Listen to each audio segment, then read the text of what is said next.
prestar depoimento de 6 horas para me fazerem as mesmas perguntas que já tinham me feito antes, para me fazer as mesmas perguntas do Ministério Público e as mesmas perguntas que me fizeram hoje.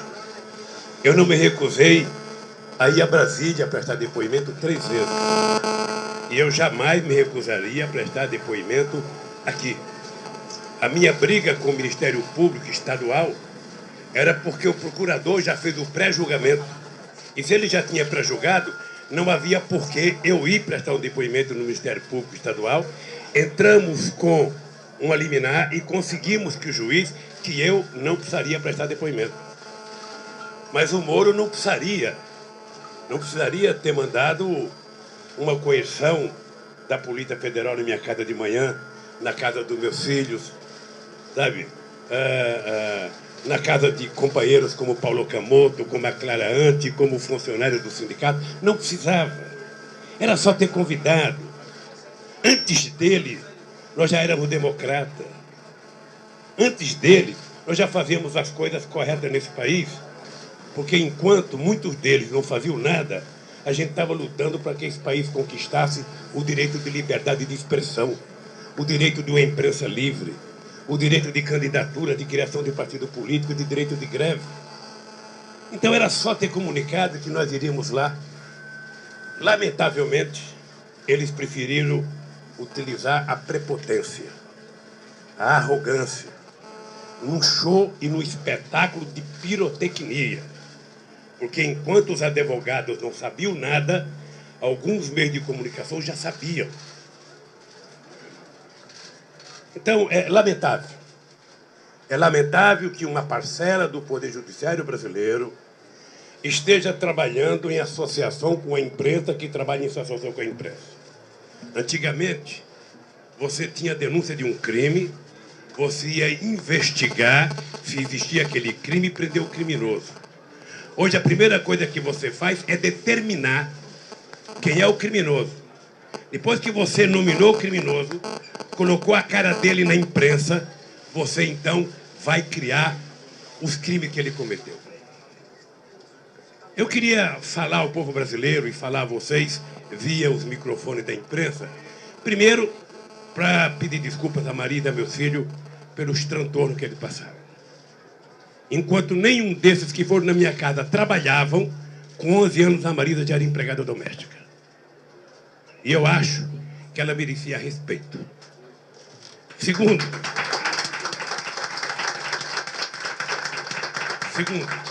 não há nenhuma explicação por que foram atrás dos meus filhos. Nenhuma explicação, a não ser o fato de eles serem meus filhos. Nenhuma. Terceiro, eu quero dizer à Clara Ante, coitada, que foram na casa dela de manhã, sabe, que foram o Paulo Camoto, que foram no sindicato, sabe? Quero só pedir desculpa porque hoje nesse país, ser amigo do Lula parece que virou uma coisa perigosa. É preciso criminalizar o PT, é preciso criminalizar o Lula, porque esses caras podem querer continuar no governo. Eu só consigo entender uma explicação para tudo isso. Eu só consigo entender uma explicação. Ou seja, porque não há outra coisa para incomodá-los, a não ser a gente ter trabalhado durante todos esses anos para fazer com que as pessoas do andar de baixo subissem um degrau na perspectiva de chegar no andar de cima. O velho Frias, dono da Folha de São Paulo, quando era vivo, dizia assim para mim: ô Lula, você precisa parar de querer subir degrau. Os do andar de cima não vão deixar vocês chegarem no andar de cima. Não vão. A elite brasileira é muito conservadora. Ela tem complexo de vira-lata. Elas não vão permitir que vocês cresçam. E nós crescemos. Chegamos à presidência. E nós provamos que os pobres que eram a razão da desculpa deles por não fazerem nada neste país Sempre que a gente perguntava, não dá para fazer, porque tem muito pobre, tem muita pobreza. Nós provamos que os pobres não eram os problemas e que os pobres viraram a solução desse país. Na hora que nós fizemos os pobres ter acesso à universidade, ter acesso ao mínimo elementar para comer, ter acesso ao emprego, ter acesso a benefício como o programa Bolsa Família, como o programa Luz para Todos, como o Pronatec, isso incomodou muita gente. E é preciso, então, destruir esse avanço do desbaixo. Pois bem, eu deixei a presidência e achei que tinha cumprido com a minha tarefa. Eu, sinceramente, achei que, ao eleger a Dilma, eu tinha consagrado a minha vida, porque eu tinha duas teses. Presidente bom é aquele que se reelege, e bibom é aquele que faz sucessor. Então, eu já me considerava bibom, porque tinha eleito a Dilma e fiquei tribom quando nós reelegemos a Dilma. Tá? E eles estão, desde o dia 26 de outubro de 2014, não permitindo que a Dilma governe esse país.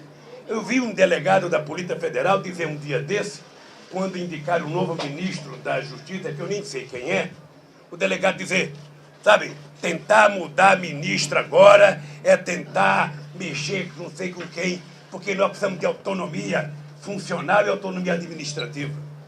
Eu queria aproveitar todo esse microfone aqui para dizer o seguinte, se tem alguém nesse país que precisa de autonomia, chama-se Presidenta da República, porque ninguém quer que essa mulher governe o país. Estão cerceando a liberdade dessa mulher governar esse país. Portanto, a minha indignação é pelo fato de 6 horas da manhã ter chegado na minha casa vários delegados, aliás, muito gentis, não sei se são sempre assim, mas muito gentis, sabe? Pedindo desculpa que estavam cumprindo a decisão judicial, e a decisão era do juiz Moro, que poderia ter mandado um comunicado, o senhor Luiz Inácio, quer prestar depoimento em Curitiba? Eu gosto de Curitiba. Eu poderia ir lá em Curitiba, assim me facilitava o PT pagar uma passagem para eu ir a Curitiba. Sabe? Eu poderia me convidar, quem em Brasília, quem qualquer eu iria. Mas eu me senti prisioneiro hoje de manhã. Prisioneiro. Tá? Eu, sinceramente, já passei por muitas coisas na minha vida.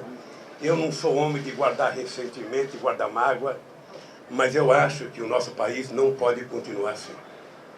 O nosso país não pode continuar, tá, amedrontado, o nosso país não pode ver, sabe, qualquer juiz que pune alguém receber um prêmio da Rede Globo, um prêmio da revista Veja, um prêmio não sei de quem, e a partir do prêmio, sabe, todo dia tem que prestar conta.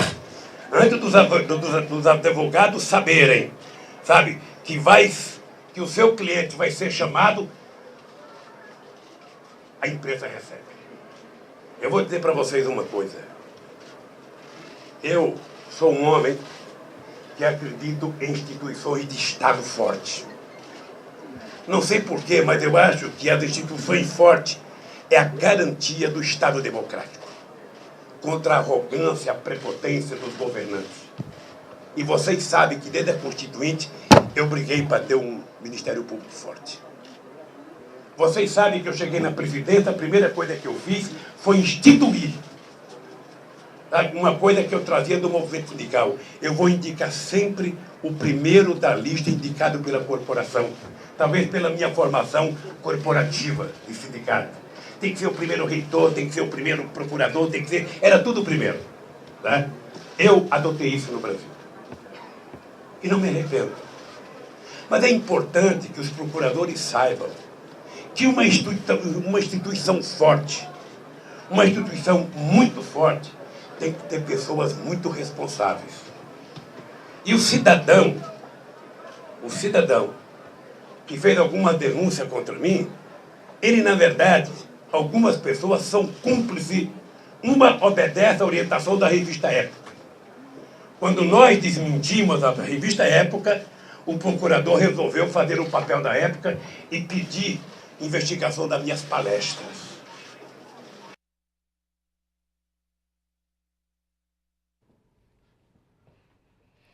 Nós tivemos um probleminha agora com a transmissão. Eu deixei a presidência. Já voltou. A gente continua acompanhando agora a coletiva do ex-presidente Lula. O melhor governante do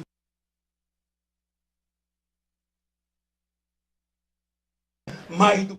O nosso sinal está um pouco ruim, a gente está tendo alguns problemas na transmissão, mas vai e volta toda hora, vamos continuar acompanhando. Como nós fizemos nesse país. E o Brasil era motivo de orgulho. E por isso, eu virei um conferencista importante. Ninguém queria que eu discutisse sexo dos anjos.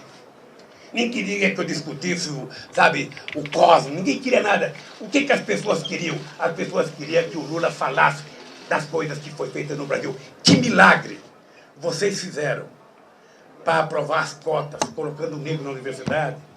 Que milagre vocês fizeram para criar o ProUni? Que milagre vocês fizeram para aprovar o ProEx, o FIES? Que milagre vocês fizeram para levar energia a 15 milhões de pobres nesse país? Ou seja, que milagre vocês fizeram para fazer com que o salário mínimo aumentasse durante todos esses anos? Ou seja, qual foi o milagre que vocês fizeram? Era isso que as pessoas queriam saber. E por isso eu me transformei no conferencista mais caro do mundo junto com o Bill Clinton. Aliás, ele foi meu paradigma. Ele foi. É importante dizer que eu falo com orgulho. Várias empresas que agenciam, vários presidentes, Kofi Annan, Tony Blair, Gordon Brown, Sarkozy, Chirac, todo mundo queria me empresariar. E a Clarante falou, não, aqui no Instituto que vai empresariar somos nós no Instituto. Você é um produto nacional, não tem multinacional aqui, é nós que vamos empresariar vocês. E quanto vai cobrar, quem é que cobra mais? É o Clinton, então vai ser igual o Clinton. Paga quem quiser, contrata quem quiser. E tem mais, para contratar tem que pagar transporte, tem que pagar assessoria. Tem que pagar, porque não somos pouca coisa, eu não tenho complexo de vira-lata. Eu sei o que eu fiz nesse país. Eu sei o orgulho e a autoestima desse povo. É engraçado que as pessoas que estranham que eu cobro 200 mil dólares não se preocuparam do Clinton vir aqui na CNI no mês passado e cobrar 1 milhão só da CNI. Os vira-lata bate palma. Nossa, como ele fala bonito. Nem entendo o que ele fala, mas como ele fala bonito. Falou tão bonito que eu não entendi. Não, companheiro, eu lamento. Vocês não imaginam a pergunta sobre as palestras. Vocês imaginam as perguntas sobre medida provisória? Um delegado de polícia que quer saber o que aconteceu com a medida provisória não tem que perguntar para o presidente. Ele tem que ir no Congresso Nacional e perguntar para todos os deputados e senadores que votaram favorável. Tem que perguntar para todos os relatores das comissões e não para o Lula, para Dilma. O presidente é o último que sabe. Porque a medida provisória vem passando por ministério até chegar para o presidente assinar, vai para o Congresso e vota para o presidente vetar ou sancionar. Você foi chefe da Casa Civil. Não, e você tem que responder essas coisas. Você tem que responder pelo acervo. Eles agora querem saber do acervo do Lula. Poderia ter querido saber do acervo antes de me comprometer com essas tranqueiras todas. Vocês sabem o que é alguém sair da presidência com 11 containers de acervo sem ter onde pôr? Vocês sabem o que é sair com cadeira, com trono, com papel, com tudo que vocês possam imaginar? Porque se somar todos os presidentes da história desse país, desde Floriano Peixoto, eu fui o que mais ganhei presente. Porque viajei mais, porque trabalhei mais, porque viajei o mundo, até trono da África. O que eu faço com isso? É uma coisa do presidente, mas de domínio público. Eu tenho que tomar conta, mas ninguém me paga. Então é o seguinte, essas coisas, o Ministério Público está preocupado, ô Rui, eu acho que é importante vocês oferecerem meu acervo. Eles têm um prédio lá redondo de vidro fumê que pode guardar as coisas que eu tenho. Aqui não me faz nenhum importante a quantidade de relógio de ouro que eu tenho. Eu uso meus CITES aqui, não vou fazer merchandising, que custa uns 500, 600 reais. Eu não quero o relógio para valorizar meu pulso, eu quero o relógio para valorizar a hora. Eu quero saber se ele funciona ou não. Então, eu sinceramente, fiquei indignado com esse processo de suspeição. Eu quero dizer, Rui Falcão, para você, como presidente do meu partido, se a Polícia Federal, o Ministério Público, ou quem quer que seja, encontrar R$1 de desvio na minha conduta, eu não mereço ser desse partido. Não mereço. Agora, eles precisam aprender. Que eu aprendi a andar de cabeça erguida nesse país, não por favor. Eu aprendi levantando 3 horas da manhã para fazer a assembleia em porta de fábrica. Eu aprendi fazendo convite em ponto de ônibus. Eu aprendi vendo o companheiro tomar borrachada todo santo dia. E quero dizer que eu não vou baixar a cabeça. O que eles fizeram com esse ato de hoje foi fazer porque a partir da semana que vem, eu quero dizer aqui a CUT, ao PT, ao Sem Terra, ao PCdoB, que a partir da semana que vem, me convidem, que eu estarei disposto a andar esse país fazendo a minha prevenção. Porque não é possível ver o país sendo vítima do espetáculo midiático, sabe? Em que coloca como corrupção um barco de R$4.000 da dona Marisa. Eu, se pudesse, eu dava um iate para ela, não um barco de R$4.000. Se preocupando com um pedalinho de R$2.000 que ela comprou para os netos. Se preocupando porque eu estou utilizando a chácara de um amigo. Eu uso a de um amigo porque os inimigos não me oferecem. Bem que a Globo poderia me oferecer o triplex de Paraty, que eu estaria lá.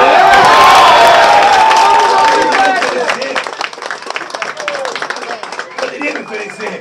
Quem tem casa em Nova York, Paris, nunca me ofereceu. Se me oferecesse, eu ia. Já se incomodaram em 94, porque eu morava no apartamento do meu compadre, do Roberto Teixeira, na casa dele. Já se incomodaram. Quantas vezes? Quantas vezes o Estadão foi em Monte Alegre, saber em 82, se eu era dono do sítio do Roberto? Ia no cartório de Monte Alegre, no cartório de Amparo, no cartório de Serra Negra. Isso é puro preconceito, ou seja, todo mundo pode. Menos essa merda desse metalúrgico que um dia resolveu desafiar.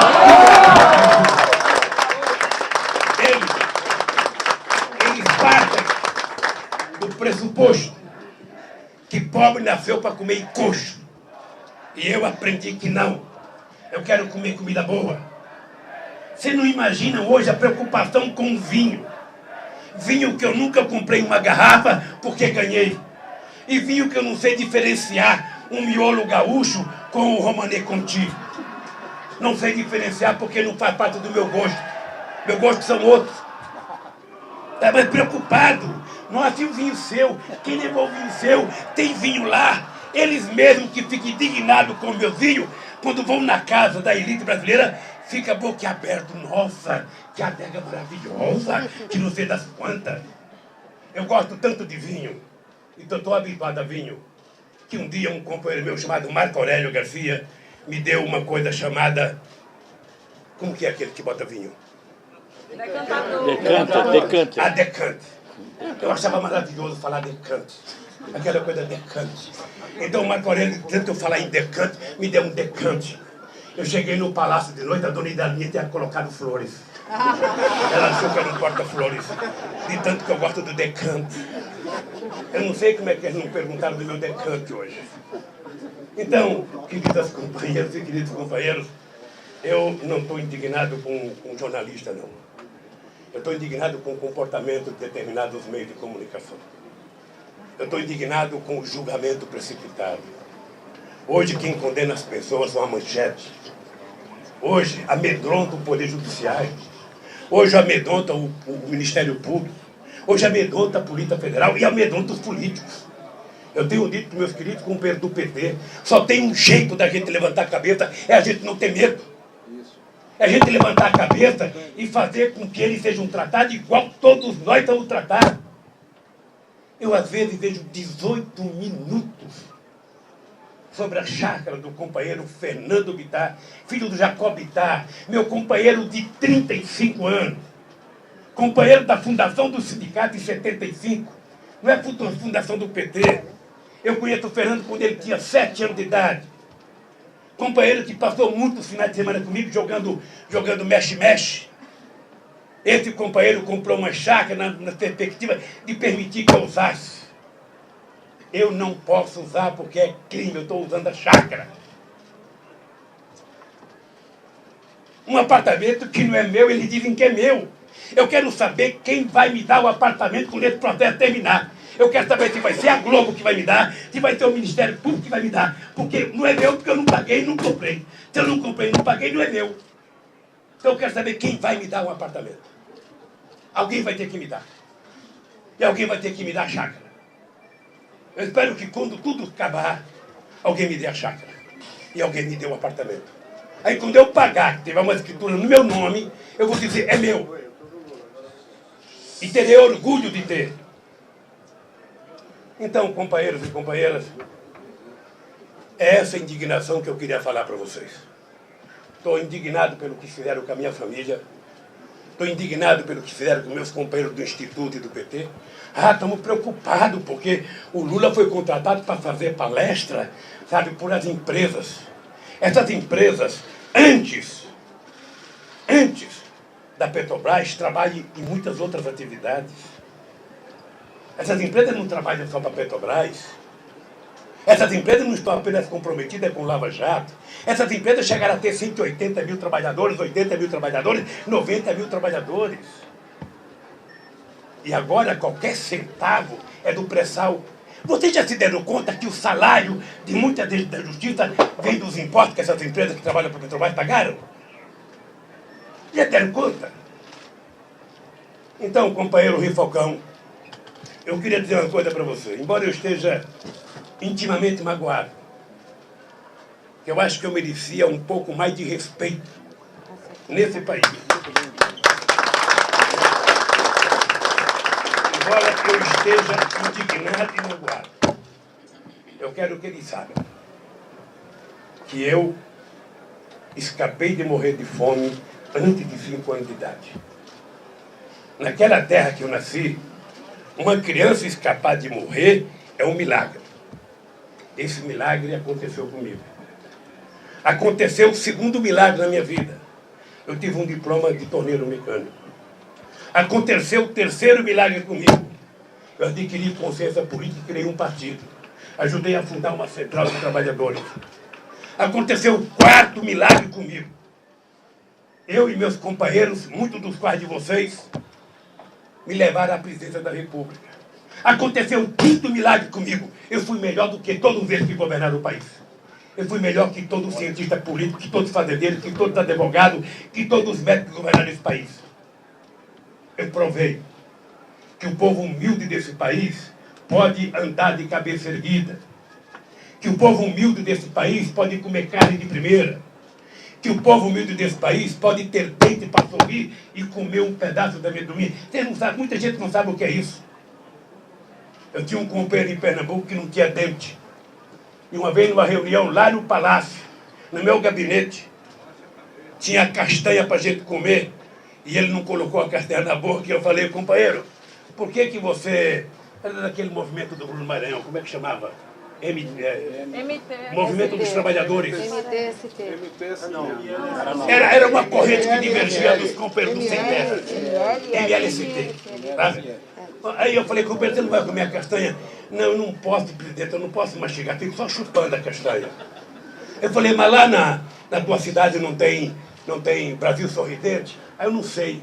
Eu liguei para Eduardo Campos, governador de Pernambuco. Falei, Eduardo, você não tem Brasil Sorridente aí? Ah, tem. Então é o seguinte, ó, tem um companheiro aqui do MLST que você vai colocar esse companheiro para colocar dentro, é de graça e de boa qualidade. Bicho, passou um mês, eu fui a Pernambuco inaugurar o estaleiro. Encontrei um menino com uma prótese que parecia dente de artista de televisão. E ele falou assim para mim, Lula, é o seguinte, eu agora posso mastigar carne e posso comer castanha e amendoim.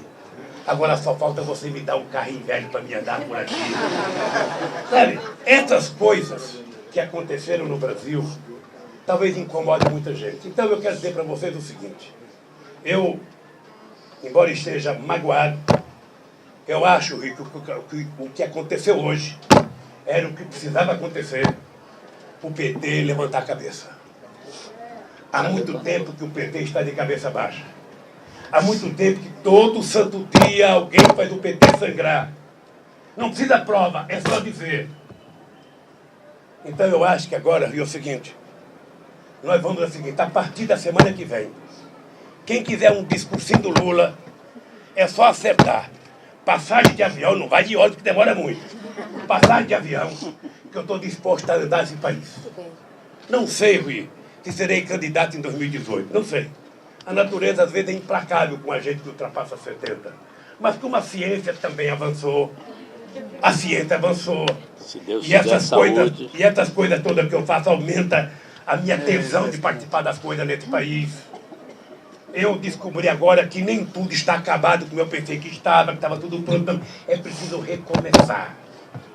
E, portanto, nós vamos recomeçar de novo, Rui. Fazendo as mesmas coisas que a gente fazia. Eu viajava de São Paulo para o Acre para falar com 4 pessoas. E fazia discurso ao sol das 2 horas da tarde, como se tivesse 1 milhão de pessoas na rua. Me esbelava 1h30. Sabe? Conseguimos criar um partido. Estou disposto a fazer a mesma coisa, Rui. Então, quero que vocês saibam o que aconteceu hoje. Embora tenha me ofendido, embora tenha magoado, sabe, a minha história, embora eu tenha me sentido ofendido, porque não precisava disso, eu me senti ultrajado como se fosse prisioneiro, apesar do tratamento cortês dos delegados da Polícia Federal. Eu quero dizer, se quiseram matar a Jararaca, não bateram na cabeça, bateram no rabo. E a Jararaca está viva como sempre esteve.